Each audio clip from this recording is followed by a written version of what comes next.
Welcome back to AI.Code.Cast. Today we're going to be diving deep into something called the threesome closest problem. Yeah, this is a classic coding challenge, one that you might even encounter in a technical interview. Oh, absolutely. A very popular one. What is the threesome closest problem all about? So imagine you have an array of numbers, like just a jumbled up list, and a target number. Your goal is to find three numbers in that array that add up as close as possible to the target. Okay, so it's not just finding any three numbers that add up to the target, Yeah. but the combination that gets us the closest, even if it's not a perfect match. Yeah, exactly. That's what makes it a little trickier. Yeah, it adds that extra layer of complexity. In just a simple find the sum problem. For sure. Now, I know when I first saw this problem, my immediate thought was to just try every possible combination. Yeah. I think that's a very natural first instinct. It's like searching for your keys by checking every single drawer and cupboard in your house. You'll eventually find them, but it could take a while. Yeah, you'll get there eventually, but it might be a long journey. Exactly.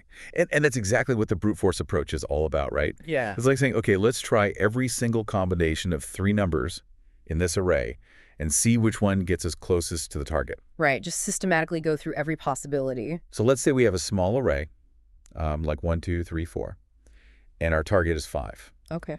In the brute force approach, we'd start by checking 1 plus 2 plus 3, then 1 plus 2 plus 4, then 1 plus 3 plus 4, Yeah. and so on.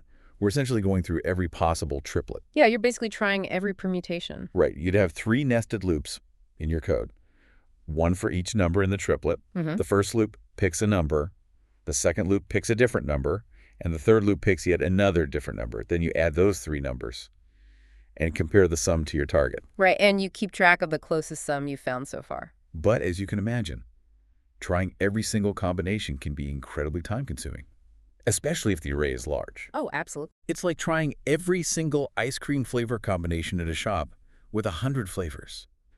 You might find the best combination, but you'll probably be there for hours. Yeah, you'd have a delicious outcome, but potentially a very long wait. And a stomachache, probably. Yeah, probably. Yeah. So that's where the idea of time complexity comes in, right? Exactly. So the brute force approach has a time complexity of big O, of n cubed, where n is the number of elements in the array. So what this means is that the time it takes to run the algorithm increases proportionally to the cube of the input size. Right. So if your array doubles in size, the time it takes to run the brute force solution could increase 8 times. Yikes. That's not very scalable. Not very scalable at all. So while brute force is conceptually simple and easy to implement, it quickly becomes inefficient for larger arrays. Absolutely. It's a good starting point to understand the problem, Yeah. but not ideal for real-world scenarios where efficiency really matters. Right. In the real world, you're often dealing with massive data sets. So brute force just won't cut it in many cases. Okay, so brute force is out. What are our other options? There has to be a smarter way to solve this. Without checking every single combination, what if we try to organize our approach a bit more? Okay, yeah. Organization can definitely help us optimize our approach. What if we were to sort the array first? Sorting the array. I'm not sure I see how that helps us find the closest sum any faster. Could you elaborate on that? Sure. So imagine you have a sorted array. Instead of randomly picking numbers, we can be more strategic about which numbers we choose to add. We can use 2 pointers, one at the beginning of the array and one at the end, to efficiently narrow down our search. So instead of blindly trying every combination, we're using pointers to intelligently guide our search. Tell me more about how these pointers work. Okay, let's call our pointers left and right. The left pointer starts at the beginning of the sorted array, and the right pointer starts at the end. We also choose one element from the array as our anchor element. Okay, so we've got our sorted array, we've got our anchor element, and our 2 pointers are ready to go. What's the next step? So now we calculate the sum of the anchor element, the element at the left pointer, and the element at the right pointer. We compare this sum to our target. If it's equal to the target, we found the perfect match. But what if the sum isn't exactly equal to the target? How do we adjust our pointers to get closer? Right, that's where the power of sorting comes in. If the sum is less than the target, we know we need to increase the sum. Since the array is sorted, we simply move the left pointer 1 position to the right, because the next element in the sorted array will be larger. Ah, I see. And if the sum is greater than the target, we move the right pointer 1 position to the left to decrease the sum. You got it. We keep adjusting the left and right pointers, calculating the sum, and comparing it to the target until the pointers meet or cross each other. So we're not checking every single combination, but rather using the sorted order of the array to strategically narrow down our search. This seems much more efficient than brute force. Exactly. This technique is called the two-pointers approach, and it significantly reduces the number of combinations we need to check. That's pretty clever. But how does this actually improve the time complexity compared to the brute force approach? All right, so sorting the array initially takes O of n log n time, but the two-pointer part takes only O of n squared time. This is a massive improvement over the O of n cubed time complexity of brute force. Wow, that's a huge difference. So by sorting the array, we've unlocked a much more efficient way to find the closest sum. It's like having a map and compass instead of wandering around aimlessly. I like that analogy. It perfectly captures the essence of the two-pointer approach. We're not just trying every combination. We're using the structure of the sorted array to guide our search efficiently. Okay, so we've got the brute force approach and the more efficient two-pointer approach. Are there any other clever techniques we can use to tackle this problem? There is. We can actually borrow an idea from another classic algorithm, binary search. Binary search. Isn't that for finding a specific value in a sorted array? How does that apply to the threesome closest problem? You're right. Binary search is typically used for finding a specific value, but the core idea behind binary search, efficiently dividing the search space in half with each step, can be adapted and applied to further optimize our two-pointer approach. Now that sounds intriguing. How can we use binary search within the two-pointer logic? Okay, so let's say our current sum, using the two pointers and our anchor element, is less than the target. Instead of just moving the left pointer one step to the right, we can use binary search to find the best possible position for the left pointer within the remaining part of the array. So instead of taking small steps, Yeah. we're using binary search to jump to the most promising position for the left pointer. Exactly. It's like having a shortcut to the most likely candidate, and that will bring our sum closer to the target. That sounds like it could speed things up even further. Can you walk us through an example of how this would work in practice? Sure. Let's say our target sum is 10. Our anchor element is 2. The element at the left pointer is 3. And the element at the right pointer is 7. Our current sum is 12, which is greater than our target. Now, instead of simply moving the right pointer one step to the left, we perform a binary search between the left and right pointers to find the element that, when combined with the anchor and the left element, gets us closest to 10. Okay, so we're using binary search to find the optimal right pointer position. I'm starting to see how this could lead to even faster convergence towards the closest sum. Precisely. This modification, inspired by the principle of binary search, helps us fine-tune our two-pointer approach and potentially shave off some extra comparisons. This is fascinating. We've gone from brute force to two-pointers, and now we're incorporating elements of binary search to further optimize our solution. And that's the beauty of algorithmic thinking.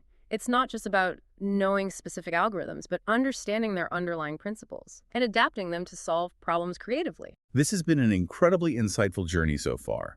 We've explored multiple approaches to the threesome closest problem, each with its own trade-offs and advantages. I'm already feeling much more confident about tackling this kind of challenge. That's great to hear. But before we move on, it's important to remember that the success of any algorithm also depends on the quality and structure of our code. Absolutely. So let's shift gears a bit and talk about some practical aspects of implementing these solutions in code. What are some key considerations when translating our algorithmic ideas into working code? Well, one crucial aspect is choosing the right data structures. Data structures. I'm familiar with the basic ones like arrays and lists. But how do they come into play when implementing algorithms? So just like algorithms are like recipes for solving problems, data structures are the containers that hold and organize our data. And choosing the right container can have a big impact on how efficiently our code runs. Can you give us an example of how the choice of data structure can actually affect the efficiency of an algorithm? Absolutely. Let's think back to our two-pointer approach for the threesome closest problem. We relied heavily on the fact that our array was sorted. Now imagine if instead of an array, we were given a linked list.